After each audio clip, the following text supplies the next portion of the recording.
one by one. If just want to make sure that everybody is set to go, I believe.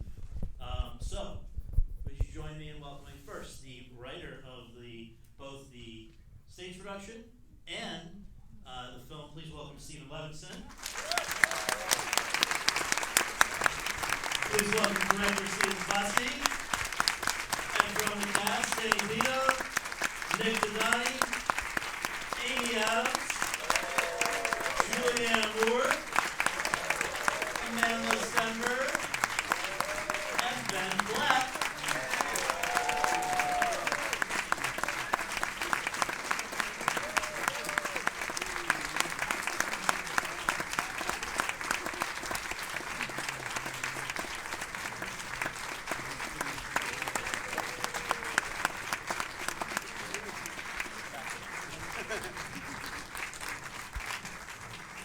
Julie's in the restroom.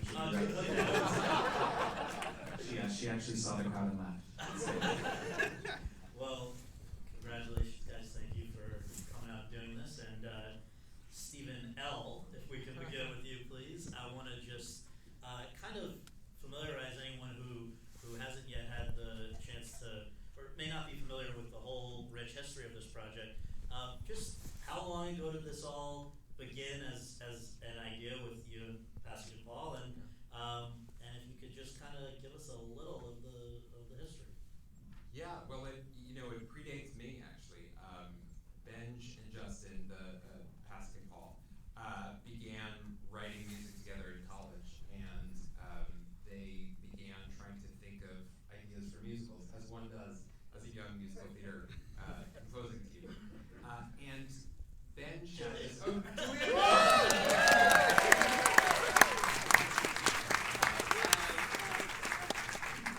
Benj had an event that happened in high school that really stuck with him, where a classmate of his died very sadly of a drug overdose.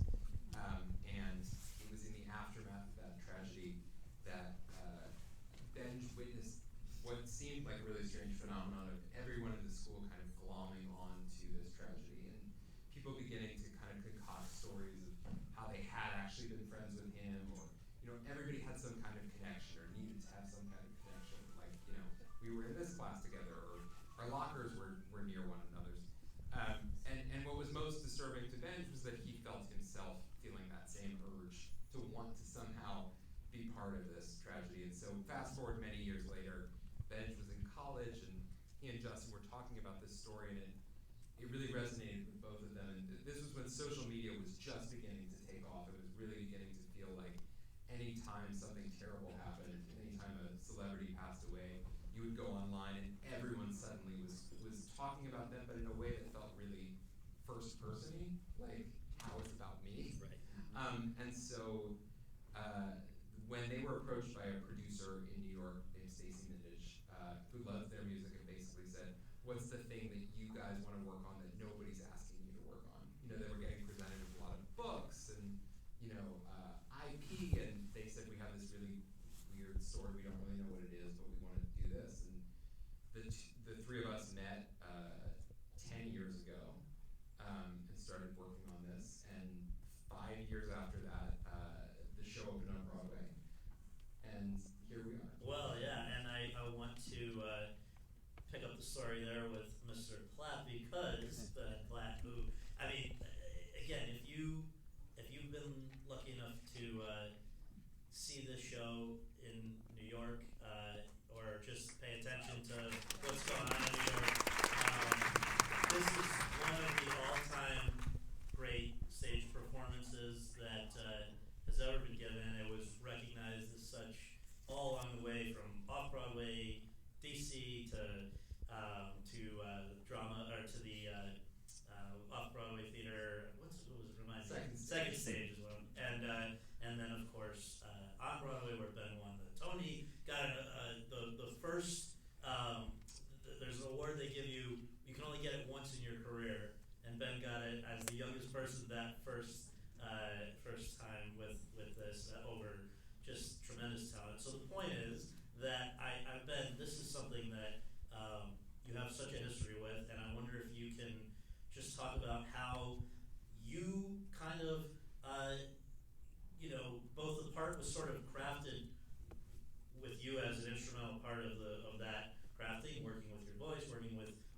you were as this evolved over those different incarnations.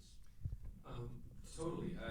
So I was lucky enough to come on board for the very first reading of the piece, which was at the time the Untitled Passing of Paul Levenson project. I was doing Book of Mormon at the time, and I had auditioned for Bench and Justin for a previous show of theirs that I was deemed too young for, and of course I was heartbroken because I was a musical theater nerd and I was obsessed with Passing of Paul. And they reached out to me on social media and they said they had something else down the line that they wanted to keep me in mind for, and I was like, that's a nice way to be nice, but there's no way that's real. And then, much to their credit, they came to see Book of Mormon, and then came backstage and said, we're doing this piece, and we'd love to have you come do the first reading. And I think when I came in and did that very first reading, it was quite cold. I wasn't given any information about the subject matter or really anything about the material or the character, other than a voice memo that Justin Paul sent me the night before the first day that was just him singing Waving Through a Window on his little keyboard. And I was like, whoa, okay, this is amazing already. And I think, Steven imbued the character from that very first day before I ever laid hands on it with such specificity and comedy and humanity, and it was such a specific person already in my mind when I first opened it up and read it, albeit it's a very different piece of material all these years later, but there was that seed of who Evan is and the rhythm of his speech and his anxiety and the fraughtness of his character. Everything was there from day one. And so I had the privilege of just, doing what I could to imbue that with my own abilities and the things that I felt comfortable doing and my style of comedy and the way that I like to sing and, the physicality that was sort of born out of that great text and had also the great privilege of developing it, as we said, over so much time and doing workshops and readings and a DC production on Broadway, etc. And so, I had this great expanse of time for the character to feel totally, fully realized and formed by the time I was doing it on Broadway and now in the film, which was a really wonderful journey and the greatest of my life, probably. Well, I want to ask your co-stars and Stephen Chbosky here if they can weigh in. I've spoken to them already before for some cards we've done about how much they were moved by seeing Ben on stage, and the idea that they would then one day be associated with a film version was kind of mind-blowing. So I guess just if maybe we start really down at the end of the line, if you guys don't mind, and just what your familiarity was with Dear Evan Hansen prior to becoming involved, and then when the idea came that there was going to be a film version, what that felt like that you might be a part of this. Is that daunting? Is it exciting? Is it something else? So let's start there. Well, hello.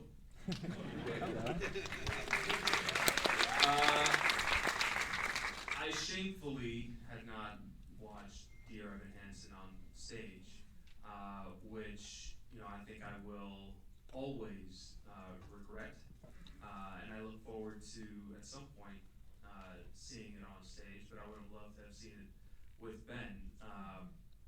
But I will say that I had one of the best seats in the house, take after take, and watching this generational talent take these songs and not one take would he throw away. Every take was an opportunity to dig deeper, to find another way of expressing a certain part of the musicality or the lyric, and I was this far away from him take after take after take after take. And there was never a feeling that he was just going to mark through it. And so the stamina that takes, just physiologically, how you sing through tears, I have no idea. I can hardly speak through tears. But more than that, it's the emotional commitment to the character that I was inspired by, impressed by, and something that I will carry with me for the rest of my career. So in a way, that was a beautiful gift to have not seen it on stage, to then see it so intimately. It's something that I will always be incredibly grateful to be a part of.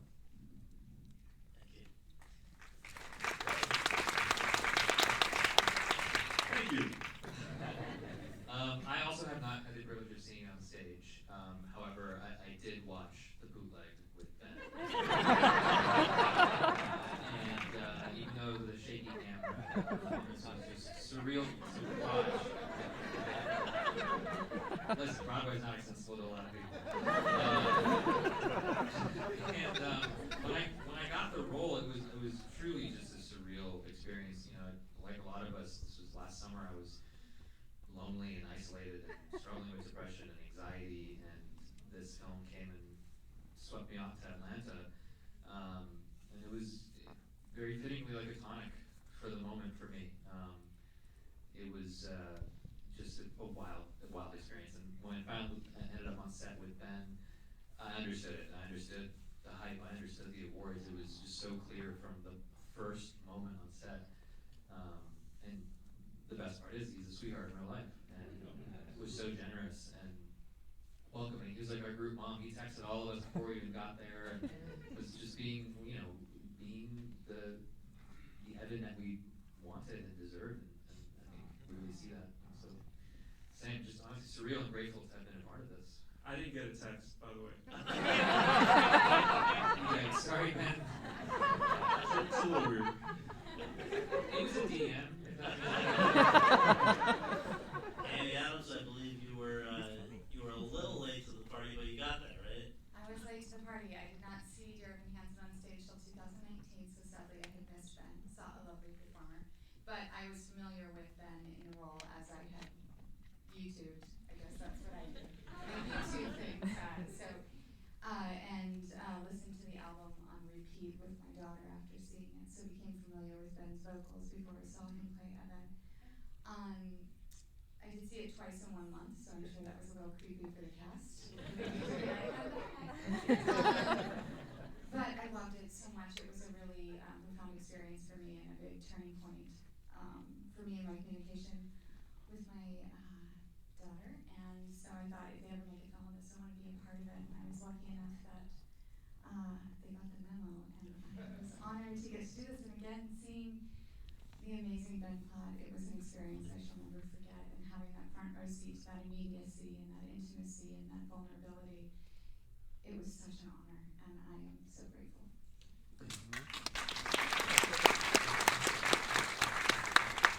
We have to stop this game.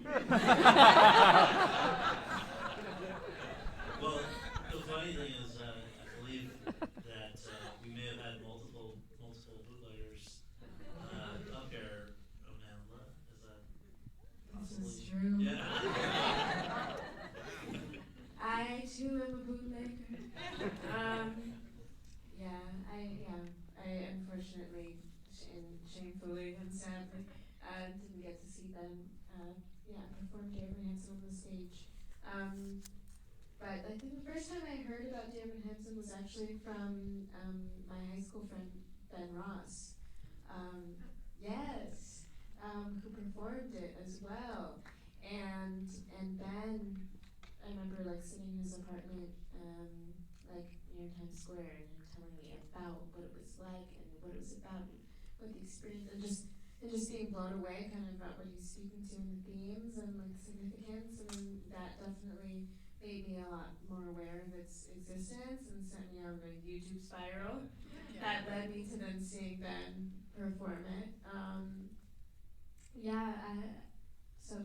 In answer to your question, I didn't get to see on stage, but when I received it in my inbox, of course I was completely floored and freaking out, oh my god, Dear Evan Hansen, and then directed by Stephen Chbosky, this is insane. And so then when I read the script, it completely knocked me out. I think unsurprisingly. Yeah. Julianne, if you I saw the musical. Thank you. Yes, I bought tickets. Mommy bought tickets for everybody in the family. I'm very excited by new musicals on Broadway, and there we were in row 10. I've told the story many times. And Ben was centered downstage, and he started to, actually I think it was even before he started to sing. I think he might have been just talking or something. And his precision, his specificity, his musicality, his humor, his aliveness on stage, I was like, oh my god. Turned to my 14-year-old daughter and said, he's going to win family. I swear to God, but I'd never seen anything like it. I mean, it was so original, and so exciting. I remember feeling thrilled. When you see something like that on stage, and you see someone like you've never seen before, such an original performance, you're nodding, yeah. Oh, yeah. So, yeah. I was like, what the hell? But anyway, I loved it. Loved Ben, loved the show, loved the music, loved the themes. Was crazy about the part of Heidi. Anyway, we went backstage, we took a picture, put it on Instagram, and that was that. Never ever expecting that I would ever end up in it. But I mean, I can't say enough about what kind of a performer he is, what kind of an actor he is, how deeply he embodies his character, and how unusual he is in it. The depth of his emotion in it, his skill, and his humanity. It's enormous, and blew me away on stage, and blew me away in the film. Absolutely. Well, turn now to the. So Ben, the first time you saw yourself, Honestly, I have to leave. when you were looking in the mirror and you were performing, I have to say, he hates compliments, like for real. It's been kind of delicious because as a director, like you meet the actor where he or she lives, and if they don't like compliments, you try to stay away. I'm a gusher. I love this guy so much, and it's been so fun. He has to just take it. He has to take the love and the compliment. Oh, it's delicious. Well, let's talk about. I mean, certainly your introduction to it, but also the fact that what you came to this project with. I mean, people know a number of your works, but especially if they know one thing, probably it's first being Wallflower, which also deals with young people in dealing with social stuff. Was this something that you yourself? I mean, I think you heard about Dear Evan Hansen potentially being a relative of hers, Well, right? yeah. All I knew about it was I knew the title, of course. I knew it had won a bunch of Tonys. I didn't know anything about it. I had heard through some kind of grapevine. I don't even know that I heard that. Person being a Wallflower, because Charlie writes letters, dear friend, that maybe there was like something of a kindred spirit here or something. I wasn't quite sure, and I was like, oh, that's flattering, because I love Broadway musicals, and I thought, oh, this will be interesting. I didn't know. I thought it was going to be a sweet little show about like a kid. I heard it was maybe about suicide. That's all I knew. I didn't know any songs, and maybe I'd heard waving like on the radio once or something. So when I went in, much like anybody who hadn't seen the trailer, I hope some of you had the experience that I had, or Julie had, or Amy, where you go in blind and you don't know what it's about. And then what I fell in love with, I mean, the songs were great, of course. Etc. I actually did not see Ben perform the role. I saw a young man, Taylor Trench, who was lovely. The thing that blew my mind was Levenson's writing, because I've done some screenplays for some musicals, and I've tried to do live action. It is a mercilessly hard art form. Writing a book of a musical, I've done many different types of writing. It's the hardest I've ever seen even come across.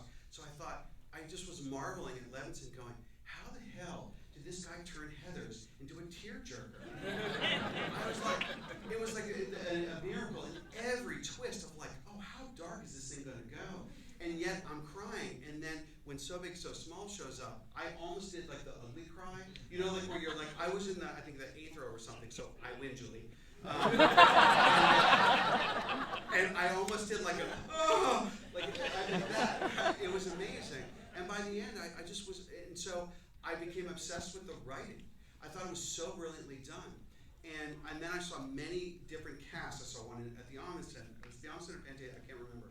So I saw one here, Amundsen. I saw one here, and then I saw a different company, and then I saw the Zoe switch out, and then I saw all these people would switch, and it just, what I loved about it, which was so incredible, which again, a testament to the writing, was it didn't matter who was playing it on some level, in the sense that everybody brought their own kind of like spin to it. Oh, that Zoe feels much angrier than the other one.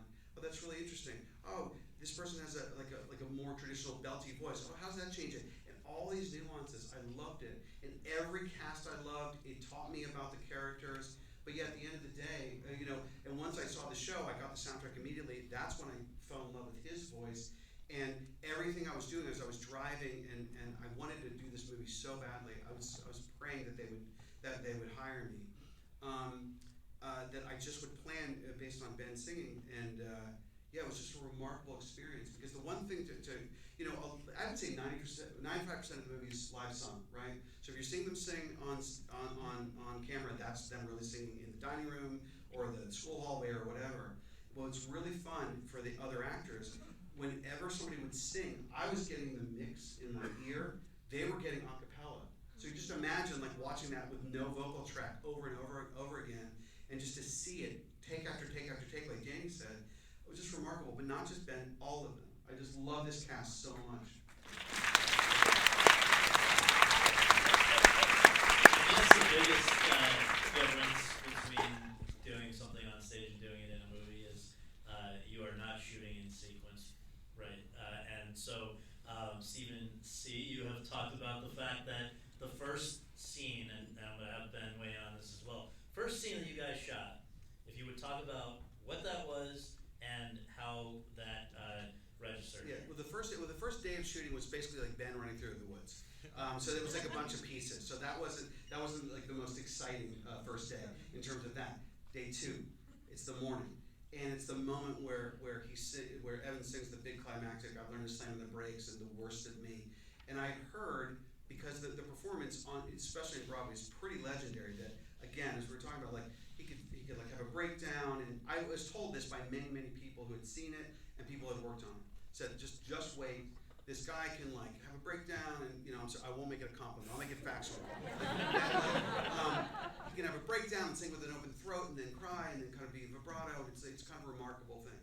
So it was my job, not knowing what I was exactly going to see, because I didn't really watch the bootleg. Plus, it wasn't anyway. So criminals. So I just knew it was happening. So I talked to Brandon Trost, amazing DP, and his team. We had 2 cameras going, and I was like, lightning's coming. I have to supply the bottle, because I knew it was going to be live singing, and I wanted to have it, captured. And when I saw like what you all saw, that was my first experience witnessing this remarkable thing, and I couldn't believe it. I remember, this is a very fun moment. I remember after take 1. Because remember, this is the first real thing that we, scene that we've done. Take 1. Some crew member on the walkie-talkie, nobody knows who it was. This is what happened. So I go, and cut. Well, this is going to be a good fucking movie. So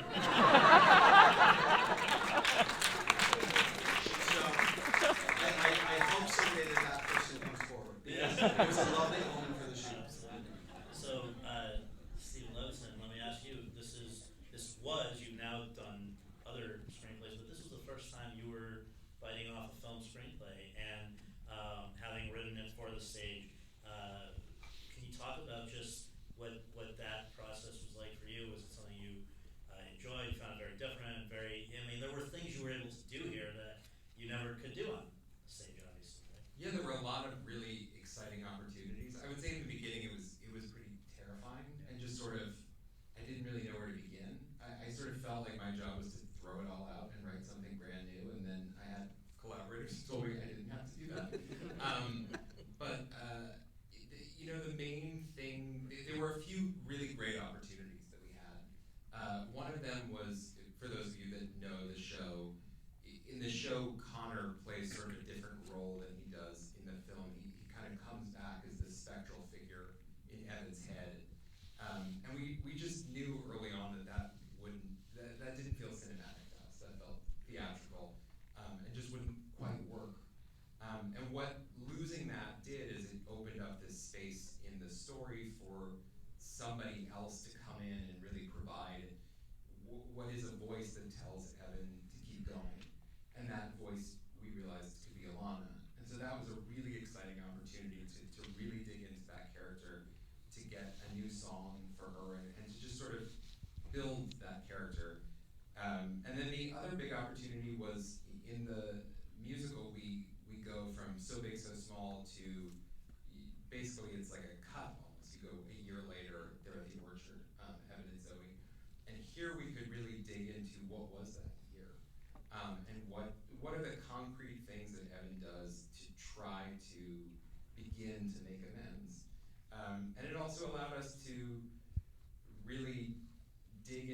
question of what kind of responsibility should Evan take for what he's done, which was something in the musical that we do it a little bit differently, but this allowed us.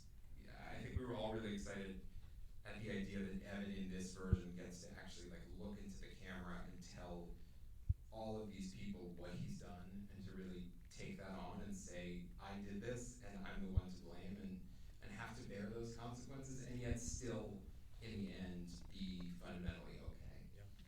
So Stephen mentions the new song, The Anonymous Ones, which Amandla, you and Patsy and Paul are responsible for. That must have felt like, I mean, you wrote the song, and you have been making music for a while, but these are some pretty heavy hitters to be teaming up with. How was that for you?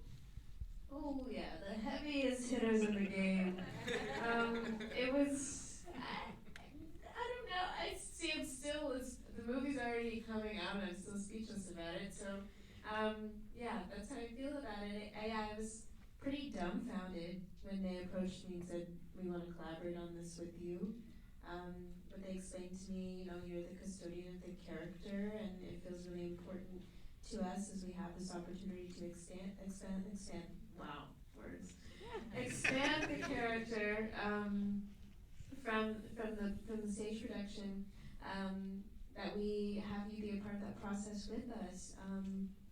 So of course I was like beside myself and exhilarated and so grateful. And then when we got into the writing process, I realized they're just huge doofuses.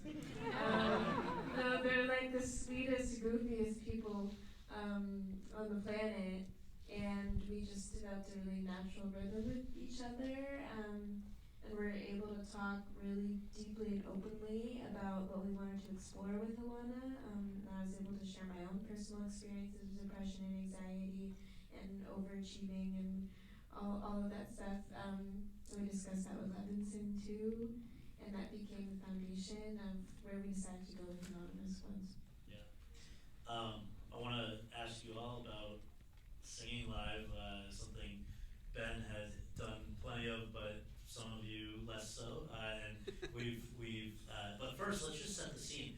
This was, I think, the first major production shot in the United States after the beginning of the pandemic, and that meant there were a lot of precautions taken, and as you guys all headed down to Atlanta, Julianne, can you just kind of paint the picture of what life was like there when you were not on set doing your work, and when you were on set, I guess, because it's both pretty surreal, right?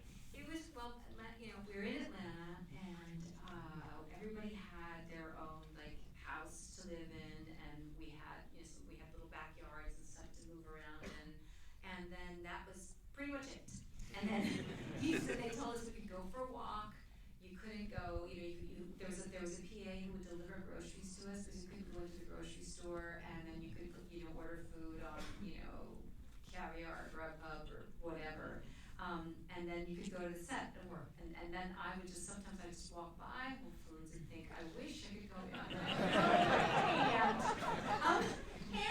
I didn't see anybody, because all of my scenes, I saw Ben when I was working with him, and then I saw the whole Murphy family when I was working with them. But other than that, it was just sort of like nothing, and it was really strange, because it was so exciting. It felt so potent to be on set, to be doing this kind of work, the work that we cared about so much. But then you'd go go back to, actually the worst part was when we had to drive ourselves in Atlanta. I don't know if you guys have ever driven in Atlanta, but it was like 5 o'clock in the morning, and it was pitch black, and they drive so quickly, and I couldn't see anything. I'm like, I'm gonna die! I'm gonna do this movie! Because we had to be isolated from drivers and stuff too. But it was a very strange experience of this weird kind of isolation, and also this kind of rich and exciting and thrilling artistic collaboration. So it was weird. And this, Nick, continued when you're on set as well, to an extent, right? I mean, it's not like you can totally, you take your mask off, but this is not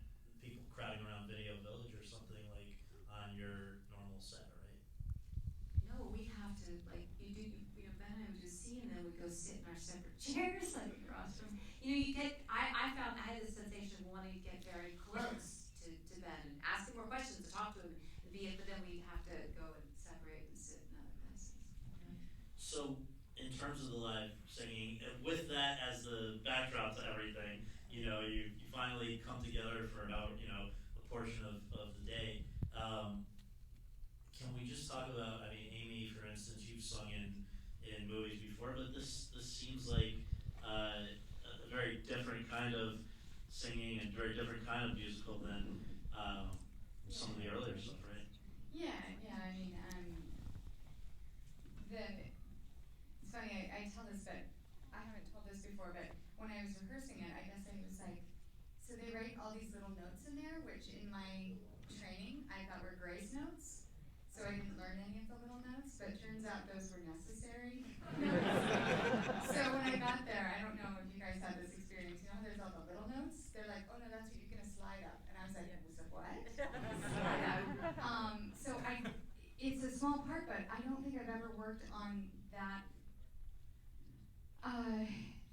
The piece that I'm singing to Connor, I worked on that more than I worked on entire songs before for other things, because it was so specific and so intimate. And Julie's spoken about this before, that it's more than just singing a song and knowing the notes. You have to know the character, you have to know the intention. It's a totally different approach. And it was a wonderful tool to get to learn and to put in my bag moving forward. And they were really patient and lovely. But I know Steven, very often I think he told me something, he's like, you're just talking to Connor. And that was the key for me. But it was a very different way of doing it. And getting to sing with Danny that first time, he can speak to it. He speaks about it so eloquently, about the experience, especially in COVID, when you rehearsed everything on your own, either on Zoom or just for recording, then to hear voices combine and to create that harmony with Caitlin and Danny it was your word again, magical. So just to, I see him getting the rap sign, but I want to ask Ben if you would close us out with just what it's meant to you to revisit a part that was such a big part of your life every day, 8 times a week for, I guess, over a year, and well, obviously because of the different incarnations, just to revisit it, to kind of say goodbye in a way, just all of this feels like it might have been a emotional thing for you, I guess. No, not really. I'm a Jew, and we say Dayenu, which means like that would have been enough.